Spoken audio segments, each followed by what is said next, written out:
BrainlinkSource.com here, and today I'm reviewing another watch from Egard Watches. This one is one of their latest offerings called the Chronobeast. This is certainly a beast.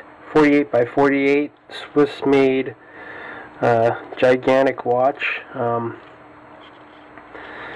This one is it's available in three different finishes. This one's the PVD black dial one. As you can see, it kind of it's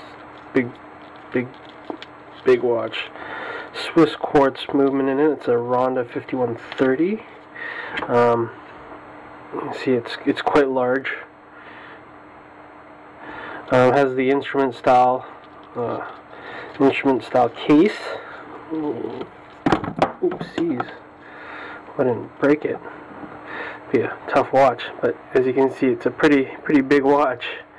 I guess I'll leave that fumble as part of the review, just because you know, it keeps it a little more authentic, not like the other guys out there that know how to do their fancy schmancy video editing skills. I don't quite have that kind of skill.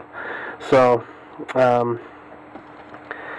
PVD case, cut pretty good actually. This is one of the nicer cases as far as actual casework from Egard that I've seen. I like the lines. They're nice, nice smooth, crisp lines. PV coating is actually quite good. They did a good job with it there. It's got a quartz movement in it, which is, you know, it's all right. I'm not a big quartz movement kind of guy, but you know, there's a market for quartz, and you know, so it's good that somebody out there is making them. One of the biggest sort of like things that kind of bothers me about the dial though on this one, I mean, I really like the casework, and you know, I mean, I like instrument watches too, just like the Bell & Ross and all that. But one thing I found about this watch is and this is common with really large watches, is that the sub-dials look all clustered in the middle, and then for some reason, because seeing so many like fake replica watches out there over the years, and they tend to have that clustering in the middle of sub-dials, it always brings me back to that kind of feeling.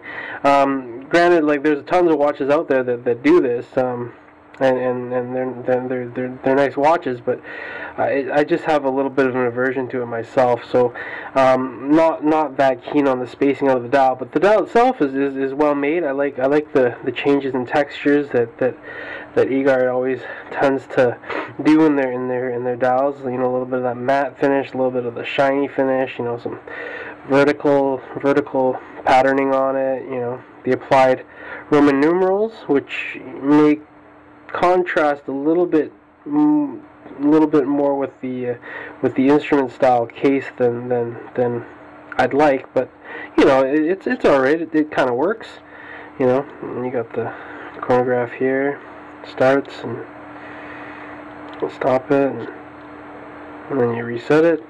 Does the cool sweep that all the quartz watches do. You know, sapphire crystal, AR coated, you know, water resistant to 30 meters on this one. Swiss made entirely, and this one is numbered, one of 150 pieces. It's got the genuine leather strap with the crocodile print on it. Not too keen on the strap on this one.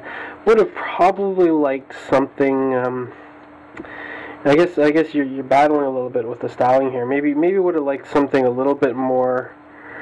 Maybe a little bit more like the Bell & Ross watches. I actually wouldn't mind something that came out, but I probably would have went with no alligator patterning on it, and probably would have went with something a little bit thicker and more chunky.